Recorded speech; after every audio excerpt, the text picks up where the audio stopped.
ओडिशा पछुआ वर्ग एवं 2.5 कोटी आमर संख्या होची अधिका। यह राज्य सरकार भल भाव में जानी। विगत 5टा निर्वाचन रे ओबीसी को संरक्षण दे निर्वाचन कले। 3 वर्ष काल पौर निर्वाचन बंद करते ओबीसी संरक्षण व्यवस्था ठीक नथिला बोली कोर्ट रे एभली एक राय प्रकाश करते पक्ष सरकार पक्ष रखते।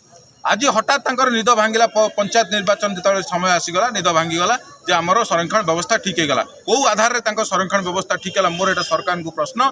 एवं संरक्षण जो आधार ठीक करके निर्वाचन घोषणा कले एवं घोषणा कर सारा पर संरक्षण व्यवस्था अनुसार जो डिक्लारेसन दे सारे तापर हठात कोर्ट रे निज आड़ू जाकि विड्र करदे जे आम संरक्षण व्यवस्था को आउ थे ठीक करके निर्वाचन करूँ कहीकि विड्र कर ओबीसी संरक्षण को जेनाल करदे एक दुर्भाग्यजनक जिनस एवं ये गोटे वैमातृक मनोभाव समग्र ओबीसी वर्गों बोली सृष्टि कर प्रमाणित होर जवाब ओडिशावासी 54% संख्या विशिष्ट ओबीसी माने निश्चित आगामी निर्वाचन में देवे।